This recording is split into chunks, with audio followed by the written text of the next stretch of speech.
Hello नमस्कार, जय हिंद, जय भारत। आ चुके हैं हम लोग एक और नए वीडियो में, जिसमें मैं आप लोगों को 20 most repeated idioms and phrases करवाने वाला हूं। एक सीरीज में एक वीडियो मैंने आपको बनाया था, जिसमें मैंने आपको 20 most repeated one word substitution करवाए थे वोकैब में ही।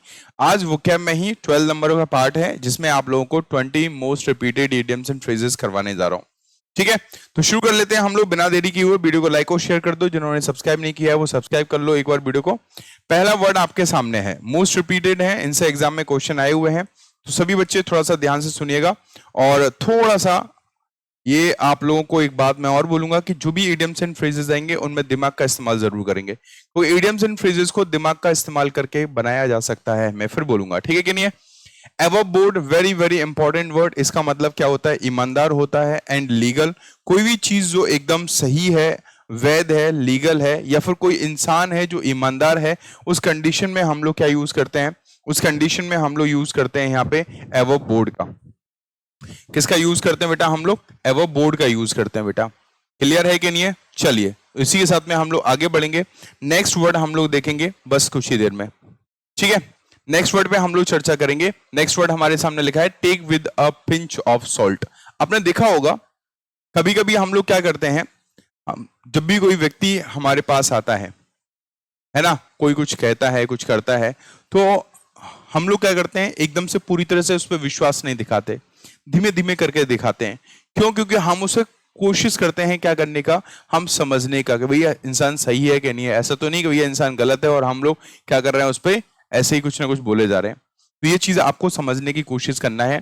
यहाँ पे take with a pinch of salt का मतलब क्या होता है? डू नॉट बिलीव कंप्लीटली, किसी पर पूरी तरह से विश्वास ना करना, किसी पर पूरी तरह से विश्वास ना करना, ये कहलाता है take with a salt of pinch of salt. जैसे एक सिंपल सा एग्जांपल और देख लो कि भाई जैसे खाने में नमक कम रहता है ना, तो क्या करते हैं? ऐसा तो है नहीं कि हमने डिब्बे में से 2-3 चम्मच निकाली और डाल ली, नहीं, ऐसा नहीं है। हम छोटा सा एक पिंच, एक चुटकी क्या लेते हैं? नमक निकालते हैं। क्यों निकालते हैं? कहीं ज्यादा ना हो जाए, क्योंकि विश्वास नहीं है ना, हो सकता है ज्यादा हो गया तो, इसीलिए आप इससे रिलेट कर लो, हो जाएगा। तो take with a pinch of salt का मतलब किसी पर विश्वास ना करना। ओके, किसी पर विश्वास ना करना। आप ये भी बोल सकते हो किसी पर डाउट करना, ठीक है। Next, put all your eggs in one basket. आपके पास 15-20 एग्स थे, आपने एक बास्केट में रख दिए। एक टोकरी थी, उस टोकरी में 15-20 अंडे थे, वो आपने रख दिए।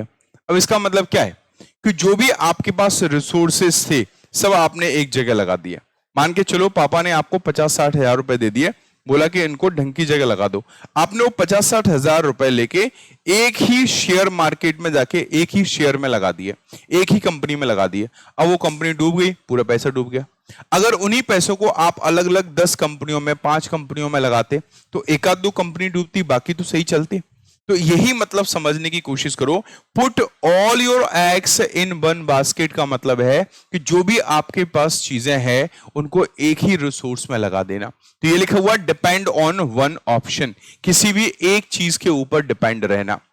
हम में से जिंदगी में हम में से बहुत सारे लोग ऐसे होते हैं जो एक ही ऑप्शन पे डिपेंड रहते हैं, but we should not put all our eggs in one basket.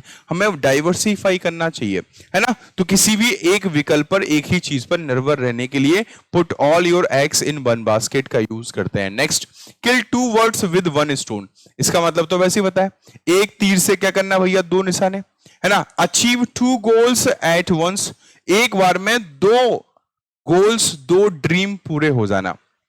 आपने तैयारी की एक बार और आपने 2 अलग अलग एग्जाम दिए और दोनों एग्जाम में आप पास हो गए, तो एक तीर से 2 निशाने पड़ गए ना। तैयारी आपने एक ही की थी, लेकिन भाई साहब एक तीर से 2 निशाने हो गए, 2 एग्जाम निकल गए, तो उस कंडीशन बोलते हैं एक तीर से 2 निशाने, to kill 2 birds with 1 stone. Next हम लोग बातचीत करें, give the benefit of the doubt. इसका मतलब क्या है? इसका मतलब देखो, ट्रस्ट डेस्पाइट अनसर्टेनिटी। सिंपल सी बात आप ऐसे समझो, जैसे कुछ कुछ केसेस होते हैं जब कोई व्यक्ति किसी के ऊपर केस करता है लेकिन उसको बेल मिल जाती है। बेल क्यों मिल जाती है? क्योंकि उसको क्या मिलता है? बेनिफिट ऑफ डाउट मिलता है, क्योंकि अभी उसके ऊपर अपराध साबित नहीं हुआ है, अभी वो दोषी है। है ना, अपराधी नहीं है, उसके ऊपर दोष लगाया गया, आरोपी है वो, आरोपी सॉरी दोषी नहीं आरोपी है, अभी उस पर दोष या अपराध साबित नहीं हुआ है। जिस दिन साबित हो जाएगा उस दिन अपराधी हो जाएगा, उस दिन बेल नहीं मिलेगी। तो give a benefit of doubt का मतलब क्या है कि जब तक उसके ऊपर डाउट है, श्योरिटी नहीं कि वो इंसान ने गलत किया है, तब तक हम उस पर ट्रस्ट कर रहे हैं। जिस दिन लगेगा हाँ भाई इसने कुछ किया है, उस दिन ट्रस्ट नहीं खत्म होगा। तो give the benefit of doubt का मतलब होता है किसी पर विश्वास करना, लेकिन क्या है, कब तक विश्वास करना कि अभी आरोप साबित नहीं हुआ है। तो ये होता है गिव बेनिफिट ऑफ डाउट, और ये तो कोर्ट भी देती है, इसलिए तो बेल प्रोवाइड कर देती है ना। हाँ, बहुत सारे केसेस ऐसे भी हैं जिनमें बेल नहीं मिलता, तो उसमें गिव बेनिफिट ऑफ डाउट नहीं मिलता। नेक्स्ट आगे बढ़ते हैं। Dog is in मेंजर। Dog in मेंजर का मतलब क्या, आप ऐसे समझ लो, गांव में घास वास खाने के लिए, जानवरों को घास वास खिलाने के लिए हम घर के पास में कुछ अलग से जगह बना देते हैं, उसके चारों तरफ बाउंड्री कर देते हैं, और उसमें हम घास फूस डालते हैं जिससे कि वो बाहर ना निकले। डालते कि नहीं डालते हैं? इसको अलग अलग भाषा में कुछ ना कुछ बोलते होंगे, हम लोग इंग्लिश में उसको मेंजर कह देते हैं, मान लो मेंजर कह देते हैं। तो डॉग इज मेंजर। अब उसमें जिसमें हम घास फूस रखते हैं गाय भैंस को खिलाने के लिए, उसमें डॉग जाके बैठ गया। अब ये बताओ क्या डॉग उस घास फूस को खाएगा? नहीं। लेकिन गाय भैंस उसके पास जा रही है तो वो उस पे भौंक कर उसे भगा दे रहा है, गाय भैंस को भगा दे रहा है। इसका मतलब ना तो वो चीज उसके खुद के काम की है, और जिसके काम की है उसको वो करने नहीं दे रहा है, तो वही व्यक्ति कहलाता है डॉग इज मेंजर। क्या कहलाता है? Dog in मेंजर। One who neither uses nor let other use. इसका मतलब क्या है, ना तो उस चीज का वो खुद यूज कर रहा है, ना दूसरों को यूज करने दे रहा है, उसे डॉग इन मेंजर बोलते हैं। जैसे हमारा भाई है, किसी चीज को ना तो खुद करता है ना हमें करने देता है, तो मेरा भाई क्या बन जाएगा? डॉग इज मेंजर बन जाएगा। क्या बन जाएगा? Dog in मेंजर। Next, devil's advocate. Devil's advocate भी हो सकता है, प्ले वर्ब भी आ सकता है, प्ले डेविल्स एडवोकेट। कई कई बार क्या होता है, हम अपने फ्रेंड्स के साथ आर्ग्यूमेंट करते हैं सिर्फ इंफॉर्मेशन मांगने चाहने के लिए। जैसे मान के चलो कोई व्यक्ति है, वो राहुल गांधी जी का अपोज कर रहा है, तो मैं उससे बोलता हूं मैं उसका अपोज कर दूं, भैया राहुल गांधी का अपोज क्यों कर रहे हो, वो तो बहुत बढ़िया इंसान है। तो उससे जानकारी, अब मुझे भी पता है कि भाई कहीं ना कहीं कोई ना कोई कमी है, दिन ब दिन उनमें सुधार हो रहा है, अच्छी बात है, लेकिन कहीं ना कहीं कमी रही है। तो अब मैं अपने भाई का अपोज कर रहा हूं, तो मैं अपने भाई का अपोज इसलिए नहीं कर रहा हूं कि मैं भाई से नफरत करता हूं, नहीं, मैं अपना भाई का अपोज इसलिए कर रहा हूं कि मैं और जानकारी चाहता हूं। तो at the moment I play devil's advocate. तो किसी से आर्ग्यू करना, one who argues for the opposite side. Opposite side किसी के आर्ग्यू कर रहा है बट फॉर गेनिंग इंफॉर्मेशन, है ना, इंफॉर्मेशन पाने के लिए, तो उसे बोलते हैं डेविल्स एडवोकेट। आर्ग्यूमेंट करना किसी के अपोजिट में। Bite off more than one can chew. Chew का मतलब होता है चबाना, मतलब कोई व्यक्ति जितना चबा सकता है उससे ज्यादा खा लिया। इसे रिलेट करो, आप छोटा सा बाइट चबा सकते हो लेकिन आपने आधी रोटी खा ली, अब तुमसे चबाया नहीं जा रहा है। छोटे छोटे बच्चे होते हैं, वो चबाया नहीं आता है तो वो क्या निकल देते हैं, उसको बाहर निकाल देते हैं, है ना। तो कहने का मतलब सिंपल सी बात है कि bite off more than one can chew का मतलब होता है कि जितना क्षमता है उससे ज्यादा कोई काम ले लेना। आपकी क्षमता है कि एक दिन में 2 काम कर सकते हो, आपने 10 ले लिए हैं, 10 ले लिए तो गड़बड़ हो गया। तो यही है, take more responsibility than possible. जितना वो कर सकता है, जितना काम वो संभाल सकता है, उससे ज्यादा काम ले लेना। तो उसके लिए हम लोग यूज करते हैं bite off more than one can chew. ये बहुत अच्छा और इंपॉर्टेंट वर्ड है। नेक्स्ट वर्ड क्या है हमारा? Words of the same feather. इसको बोलते हैं चोर चोर मौसेरे भाई। चोर चोर मौसेरे भाई, ठीक है, मौसेरे भाई। तो यही मतलब है, सिमिलर पीपल, एक जैसे लोग भाई साहब। चोर चोर मौसेरे भाई है, एक जैसे लोग हैं भैया, है। तो words of the same feather हम लोग बोलते हैं। Next, beat black and blue. इसका मतलब होता है बीट सेवरली, और we can say mercilessly. Mercilessly, इसका मतलब हो गया किसी को बहुत ही बुरी तरीके से पीटना, मतलब इतना ज्यादा पीट देना कि वो ब्लैक एंड ब्लू हो जाए, काला नीला हो जाए। देखें पिट जाते हैं तो आंखें भी, आंखें वगैरह हाथ वगैरह नीले बीले हो जाते हैं, कि नहीं होते? तो वही है, इतना बुरी तरीके से पीट देना, वो व्यक्ति ब्लू और ब्लैक हो गया। तो ब्लैक एंड ब्लू का मतलब क्या होता है? बहुत ही बुरी तरीके से।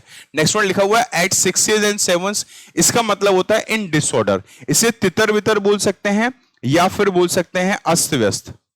तितर वितर है ना, अस्त व्यस्त होना। जैसे मैं घर में घुसा, किताबें अस्त व्यस्त पड़ी थी, तो ये तितर वितर हो जाएगा एट 6, 8 एंड 7। और एक होता है apple pie order. Apple pie order, इसको बोलते हैं हम लोग इन ऑर्डर।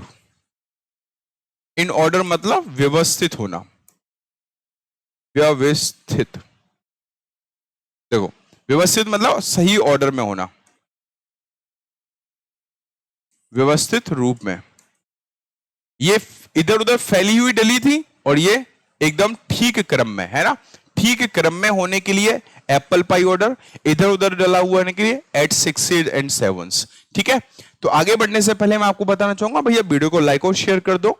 ऐसी अमेजिंग चीजों के लिए आप इस चैनल को सब्सक्राइब कर लो, चाहे वो ग्रामर हो, चाहे वो वोकैब हो, कोई भी चीज हो, हर तरह की चीजें मैं आपको यहाँ प्रोवाइड कर रहा हूँ। तो इस वीडियो को लाइक और शेयर करने के साथ साथ सब्सक्राइब कर लो अगर आप लोग नए हो, और बेल आइकन दबा लो, जिससे क्लासेस के रेगुलर नोटिफिकेशंस आपको मिलते रहेंगे, कोई भी क्लास आपकी मिस नहीं होगी।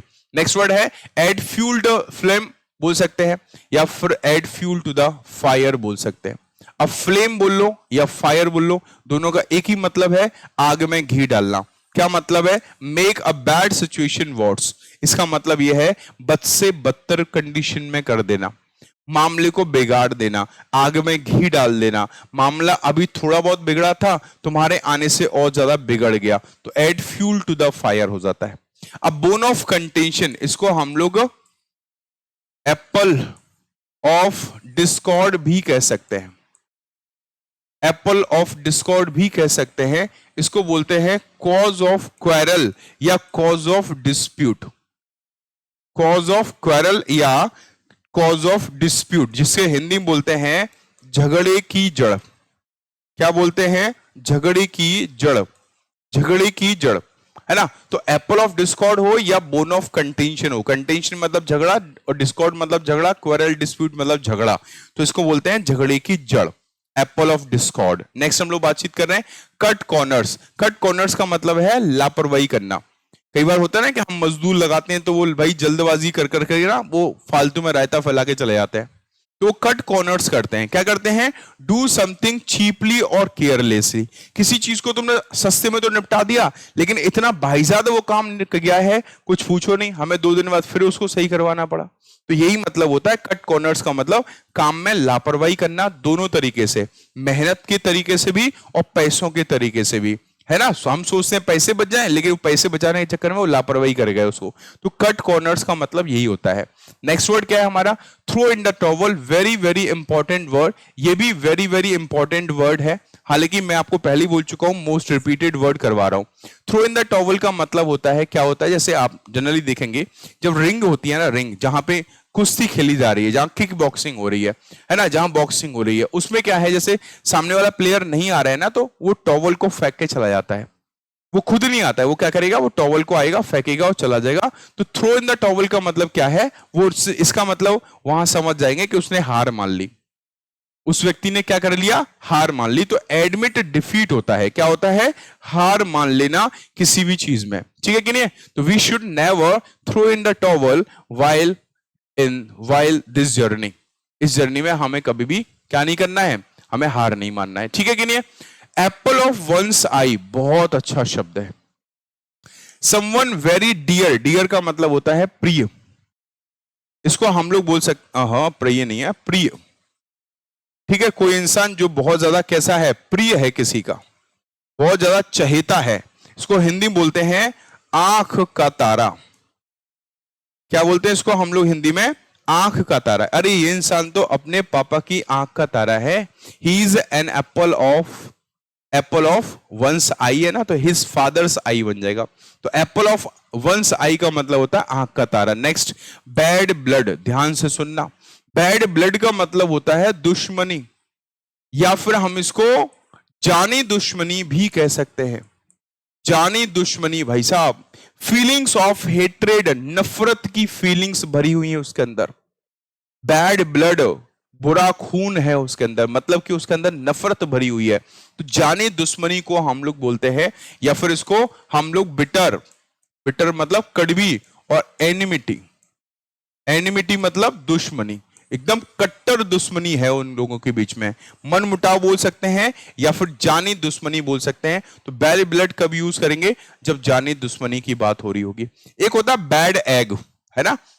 अब इसका मतलब क्या है? ये होमवर्क का क्वेश्चन आपका रहने वाला है, मैं एंड में दूंगा, ठीक है, एंड में दूंगा मैं आपको। आप मुझे बताएंगे Greek to me, Greek to me हो, या फिर आप समझो ऑल ग्रीक टू मी आ जाए, ये तो सेम ही हो रहा है, या फिर लैटिन एंड ग्रीक आ जाए, समझना, लैटिन एंड ग्रीक, इन दोनों में से कोई भी ईडियम आपको एग्जाम में मिल जाए, Greek to me, all Greek to me, या Latin and Greek to me, इन सबका मतलब होता है इम्पॉसिबल टू अंडरस्टैंड, मतलब समझ के बाहर, है ना। क्या होना भैया? समझ के बाहर।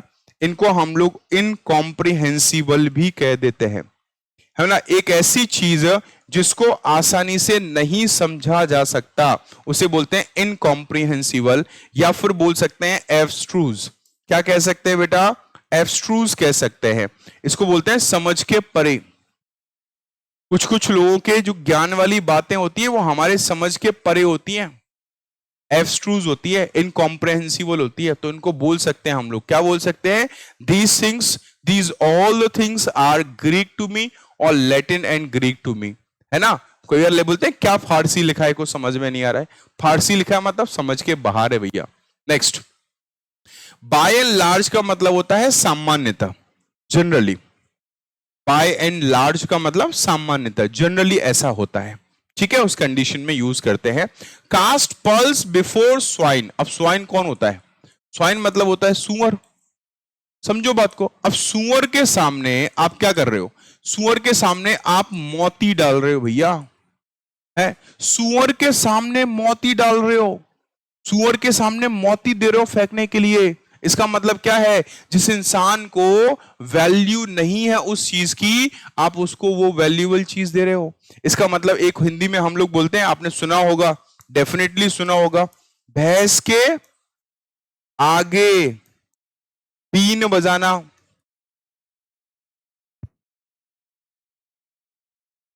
बीन बजाना, भैंस के आगे बीन बजाना भैया, है क्यों भैंस के आगे बीन बजा रहे हो? Why are you casting pearls before swine? उसको कदर नहीं है, उसको अच्छी चीजों की कदर नहीं है। तो वही है, offer something valuable to those who don't appreciate it, जिनको कदर नहीं है उस चीज की, उनके सामने आप वो चीज ऑफर कर रहे हो। कुछ लोग होते हैं ना, इज्जत के हकदार नहीं होते, हम फालतू में इज्जत बांट रहे होते हैं, वो भाव खा रहे होते हैं। We are casting pearls before swine. तो ध्यान से समझो इस बात को, ठीक है कि नहीं है? भैंस के आगे बीन बजाना। नेक्स्ट, डांस टू समवन्स ट्यून, इसका मतलब क्या होता है? किसी की उंगलियों पे नाचना। क्या होगा इसका मतलब? उंगलियों पे नाचना, या किसी के इशारों पर चलना, या इशारों पे नाचना, इशारों पर नाचना, ये हो जाएगा ओवे ब्लाइंडली। हाँ, अंधभक्त बने हुए घूमना, अंधभक्त बोलते हैं ना आजकल, सुना है भैया, वो तो इंसान अंधभक्त है, अंधभक्त है। What is the meaning of andhbhakt? अंधभक्त मतलब उसने जो बोल दिया वो करना है, अंधभक्त वही होते हैं अंधभक्त। ओवे ब्लाइंडली, क्या बोलते हैं? Obey blindly. तो dance to one someone's tune का मतलब यही होता है, किसी को बातों पर नाचना, अंधभक्ति करना, या इशारों पे नाचना, ठीक ही नहीं है? तो ये आपको ध्यान रखना है। अच्छा, आगे बढ़ेंगे उससे पहले मैं आपको एक होमवर्क क्वेश्चन देना चाहूंगा, और जिसका आप लोग मुझे कमेंट बॉक्स में आंसर देंगे, ठीक है। होमवर्क क्वेश्चन क्या है कि what is the meaning of the idiom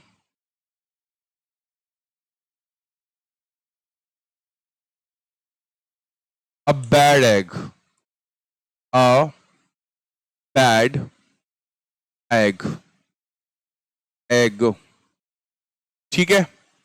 अब बैड एग, इस चीज को समझने की कोशिश करो। क्या होता है बैड एग का मतलब, आप मुझे कमेंट करके बताएंगे। कमेंट में आप लोग मुझे आंसर देंगे सारे बच्चे, कमेंट में आंसर देंगे सारे बच्चे कि बैड एग का मतलब क्या होता है। बैड ब्लड का मतलब मैंने आपको बताया है कि बैड ब्लड का मतलब होता है बिटर एनिमिटी, जानी दुश्मनी, कट्टर दुश्मनी, ठीक है। बैड एग का मतलब आप लोग मुझे बताइए कमेंट करके। और जो बच्चे नए हैं वो उस चैनल को जाके सब्सक्राइब अभी कर लो, जाके क्या मतलब जो वीडियो देख रहे हो इसी चैनल को सब्सक्राइब करना है, बेल आइकन दबा लो। इसी तरह के अमेजिंग वीडियोस आप लोगों के लिए आते रहेंगे, चाहे वो क्या वो, चाहे वो आपके ग्रामर हो, चाहे वो कॉम्प्रहेंशन हो। जल्दी कॉम्प्रहेंशन की क्लासेस भी आपके लिए शुरू कर रहा हूं। Thank you very much, bye, take care, नमस्कार। मिलेंगे हम लोग नेक्स्ट वीडियो में। टिल देन जय हिंद बेटा।